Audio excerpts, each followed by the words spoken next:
हिंदू धर्म में ज्येष्ठ माह की अमावस्या तिथि के दिन वट सावित्री का व्रत रखा जाता है। इस साल ये व्रत 30 मई 2022 दिन सोमवार को रखा जाएगा। ऐसे में चलिए जानते हैं वट सावित्री व्रत की उस कथा के बारे में जिसे सुनने मात्र से अखंड सौभाग्य का वरदान प्राप्त होता है, और साथ ही ये भी जानेंगे कि कैसे हुआ था इस व्रत का शुभारंभ। एक समय की बात है कि मद्र देश में अश्वपति नाम के महान प्रतापी और धर्मात्मा राजा राज्य करते थे। उनकी कोई संतान न थी।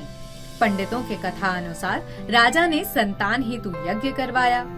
उसी के प्रताप से कुछ समय बाद उन्हें कन्या की प्राप्ति हुई, जिसका नाम उन्होंने सावित्री रखा। समय बीतता गया और कन्या बड़ी होने लगी। जब सावित्री को वर खोजने के लिए कहा गया तो उसने द्युम्नसेन के पुत्र सत्यवान को पति रूप में वरण कर लिया। आगे का वीडियो देखने से पहले अगर आपने हमारा चैनल न्यूज नेशन श्रद्धा अभी तक सब्सक्राइब नहीं किया है तो अभी ही कर लें। इसके साथ ही बेल आइकन प्रेस करना ना भूलें ताकि जब भी कोई नया वीडियो आए तो आपको तुरंत नोटिफिकेशन मिले।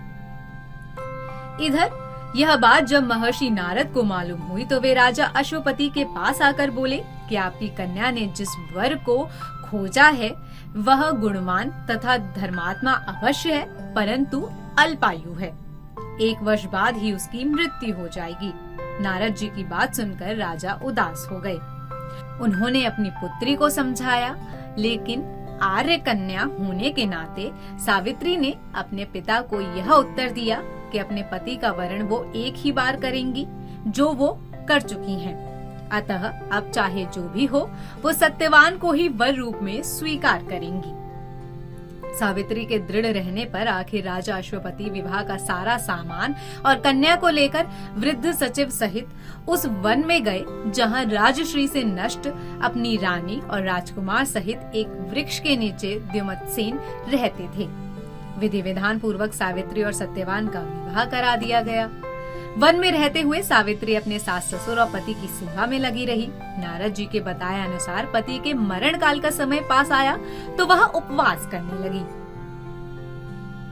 नारद जी ने पति की मृत्यु का जो दिन बताया था, उस दिन जब सत्यवान कुल्हाड़ी लेकर लकड़ी काटने के लिए वन में जाने को तैयार हुआ, तब सावित्री भी अपने सास ससुर से आज्ञा लेकर उसके साथ वन को चली गई। वन में सत्यवान ज्यों ही पेड़ पर चढ़ने लगा, उसके सिर में असह्य पीड़ा होने लगी। वह सावित्री की गोद में अपना सिर रखकर लेट गया। थोड़ी देर बाद सावित्री ने देखा कि अनेक दूतों के साथ हाथ में पाश लिए यमराज खड़े हैं। यमराज सत्यवान अंगुष्ठ प्रमाण जीव को लेकर दक्षिण दिशा की ओर चल दिए।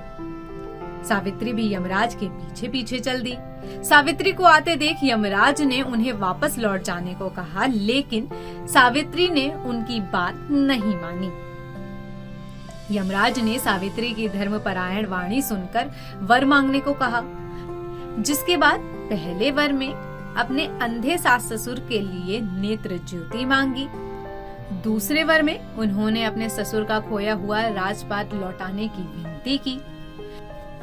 वहीं तीसरे वर में उन्होंने यमराज से ये मांगा कि वो सत्यवान के 100 पुत्रों की मां बनना चाहती हैं। सावित्री की पति भक्ति से अत्यधिक प्रसन्न हो इस अंतिम वरदान को देते हुए यमराज ने सत्यवान को अपने पाश से मुक्त कर दिया और वे अदृश्य हो गए।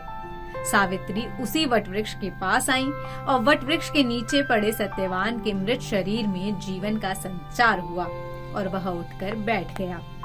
सत्यवान के माता पिता की आंखें ठीक हो गईं और उनका खोया हुआ राज्य भी वापस मिल गया। इससे सावित्री के अनुपम व्रत की कीर्ति सारे देश में फैल गई। इस प्रकार यह मान्यता स्थापित हुई कि सावित्री की इस पुण्य कथा को सुनने पर तथा पति भक्ति रखने पर महिलाओं के संपूर्ण मनोरथ पूर्ण होंगे और सारी विपत्तियां भी दूर होंगी। फिलहाल के लिए इतना ही। आपको हमारा ये वीडियो कैसा लगा और आप कौन से टॉपिक पर वीडियो देखना चाहते हैं, हमें कमेंट करके जरूर बताएं। इसके साथ ही हमारे चैनल को सब्सक्राइब करना ना भूलें।